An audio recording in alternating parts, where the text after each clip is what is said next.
Is there any basic concept that Fleurs will not be confused about?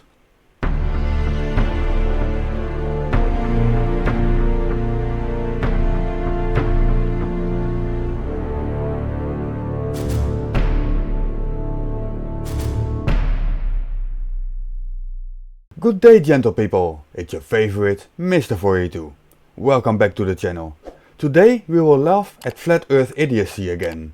And let's start off with Level Earth Observer and Flat Earth Banjo. Here are Adam and Eddie. Today I'm going to shine a light on the impossible globe. But to do that I need to go back in time to yesterday. And we can all test and verify this for ourselves. Hello my dear friends. July the 8th was a very interesting day. It was the day that even the Weather Channel proclaimed to be an impossible day on the globe. Besides your channel, I couldn't find that anywhere. Can you provide a link for that? It was the day when the heliocentric model shot itself dead.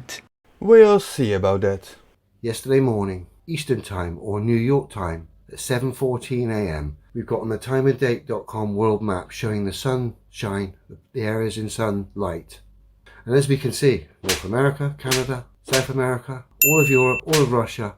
The only thing in darkness is Australia and New Zealand pretty much, and some islands. But most of the Earth is in sunlight. So Adam thinks it's most of the Earth. Let's see what Eddie's guess is. I only found one video, and that was also made by the Weather Channel, trying to demonstrate this event on the globe. And as we can see here, the light of the sun clearly covers 60 to 70% of the globe. Eddie goes for 60 to 70%. Closer, but still no cigar. Daylight covers just over 50% of our beautiful globe. In this map you can see day, night and the 3 stages of twilight. Civil twilight, nautical twilight and astronomical twilight. The lightest shading represents daytime when the sun is above the horizon. The darkest shading is nighttime when the sun is below the horizon and there's no twilight. The shadings between day and night are the 3 stages of twilight when the sun is below the horizon but there is still some indirect sunlight. So take note of the time, Eastern Time, New York time, yesterday at 7:14 AM.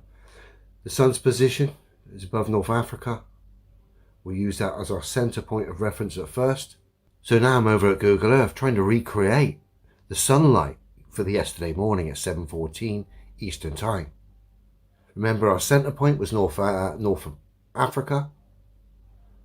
So I've got this scientifically impossible globe centered at North Africa, and instantly we can no longer see Canada, North America, South America, and a hell of a lot of Russia is missing.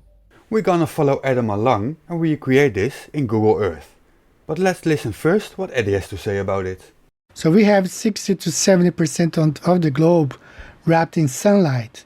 That's impossible on the heliocentric model.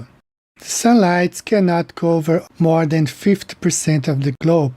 But as you see on this simulation by the Weather Channel, to be possible for the sunlight to cover all those regions on Earth, it's necessary that the sunlight covers between 60 to 70% of the globe. This is fun. Before we continue, let's see if Adam can top this stupidity. Globe believers, explain to me why massive parts of your scientifically impossible ball would be in darkness, yet yesterday they were in daylight. Make that work on this ball using your own fantasy world, Google Earth. Google Earth is not the right tool for this. The maximum altitude I managed to achieve is 64,000 kilometers, while the sun is 152 million kilometers away. But let's stretch Google Earth first. As you can see, by doing this you can already see more of the surface. All we need is more distance from Earth and we will achieve this. Psst.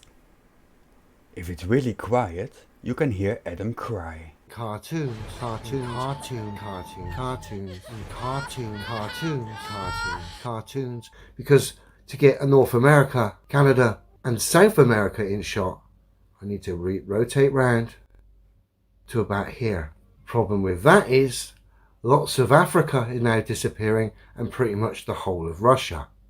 So if I'm to get the whole of Russia in shot, I've got to come pretty much all the way to about here. And quite clearly we can see all of America, South America and Canada are missing. We all heard Adam cry about cartoons, so let's use a real-life object to demonstrate reality. Depending on distance and focal length, we can see more or less of its surface. This also works on cats, by the way. Not being able to show when many news channels are showing the Mercator's projection because that's the only one they can show. The only one they can show? But you just showed us how the Weather Channel already used the globe. So epic fail there again. Showing a static globe to show the phenomenon would be a terrible idea. I'm not sure if you ever paid attention to a ball eddy, but you can't see the surfaces on the sides. The terminator line would be hidden and no visuals on the various twilights as well. So here's the timeanddate.co map showing the sun's position. Again, like I said, stated earlier, above North Africa, and showing the places on Earth in daylight, and then sighting and centering up North Africa as the middle of our viewpoint for this globe. We can see lots of Russia's missing, America, Canada and South America are missing, and they'd be in darkness. Again, proving this globe is just a fantasy that resides in the imagination of the naive individuals that reside on this plane. Well, Adam, your issue is right on screen and in your own video. The sun is not 24,635 kilometers away. And as I have already demonstrated, that changes how much of the surface is visible, or in case of the sun, how much of the Earth receives sunlight. There is a rare phenomenon happening right now across the globe. As of about 3 minutes ago, 7:15 Eastern Time, 99% of the entire world's population is facing the sun. That statement is actually incorrect, which will be explained shortly. That means we're all experiencing some degree of sunlight at the exact same time, either full daylight or, for a lot of other folks, twilight. And that is the explanation why the previous statement was wrong. Areas in twilight are not facing the sun. If you look at the map right there, just the Pacific Islands and Australia, the Australian region, are fully in the dark. 99% of the world. And California. No, not 99% of the world. 99% of the population. Poor California. Yes. You know what though? What a cool phenomenon. Now let's tone down the sensational TV program a bit. It's only about 83% of the world's population receiving direct sunlight at that point, and 16% receiving indirect sunlight, making up that 99%. So the claims are, in one way, correct. And before we go on any further, let's just say that this alone is a fascinating fact and a great find. That said, there is a hitch. A few 100 million people on the supposed sunlit side of Earth will think it's night. This is especially true for those who reside on the outermost edge of the twilight zones, within the darkest twilight phase called astronomical twilight. Here the sun is 12 to 18 degrees below the horizon. At that angle, the indirect sunlight becomes so thin that it is usually indiscernible to the naked eye. Moreover, many people in a slightly brighter nautical twilight zone will fail to notice any daylight. Especially in urban areas, whose residents make up a majority of the total population numbers, light pollution can blend out the faint glow of the sun, which is 6 to 12 degrees below the horizon at that point. So it is impossible for the sunlight to wrap around the globe between 60 to 70%. That's true, and it doesn't. That's just you being stupid. So there is no other day like July 8th to demonstrate how wrong the heliocentric model is. And to better understand, all we have to do is to convert the Mercator projection into the flat Earth map and see how it makes more sense on the flat Earth map. Are you sure you want to do this? With a small sun, a small local sun, you can see here how it illuminates those regions on Earth, leaving the majority of Earth in the dark. Light does not travel an arbitrary distance here to magically stop, only to travel a different arbitrary distance here.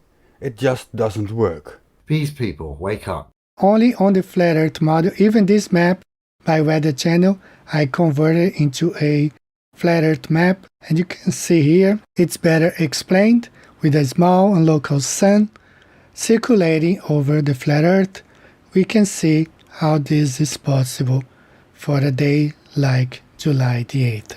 It has exactly the same issues as your previous attempt. And also, the moon is in the wrong location. For everyone to see. And that's it for today. Hit that like button if you enjoyed the video, and if you want to see more in the future, hit subscribe as well. In the description you'll find more information on how to support me and how to get in touch with me. This has been Mr. 42, out. Don't panic.